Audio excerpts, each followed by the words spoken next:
Police হেফাজতের মেয়াদ শেষে জেল হেফাজতে গেলেন বিক্রম চট্টোপাধ্যায়।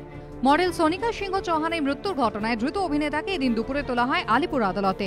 শুনানি শুরু হলে সরকারি আইনজীবী বলেন, বিক্রম চট্টোপাধ্যায় 3 দিন হেফাজতে থাকার সময় পুলিশ তার তদন্তের কাজ শেষ করেছে।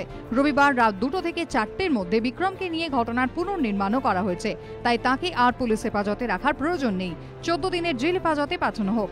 তদন্ত প্রক্রিয়া নিয়ে আদালতকে জানাতে গিয়ে সরকারি আইনজীবী আরও বলেন, 30শে মের পর থেকে বিক্রম পলাতক ছিলেন। তাকে 12 বার ফোন করেন তদন্তকারী অফিসার, কিন্তু একবারও ফোন ধরেননি।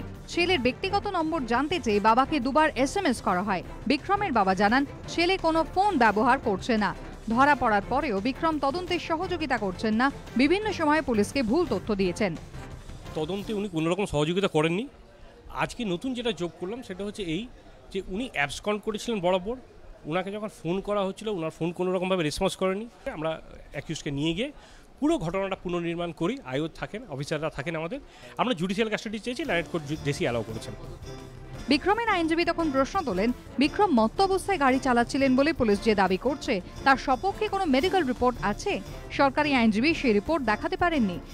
আমরা যখন চ্যালেঞ্জ করি যে মেডিকেল এভিডেন্স ওনাদের কাছে কী আছে সেটা আদালতের কাছে পেশ করা হোক, আনফর্চুনেটলি প্রসিকিউশনের তরফ থেকে কোনো মেডিকেল এভিডেন্স দেখাতে পারেননি ওনারা। দুপক্ষের বক্তব্য শোনার পর কিছুক্ষণের জন্য রায়দান স্থগিত রাখেন বিচারক।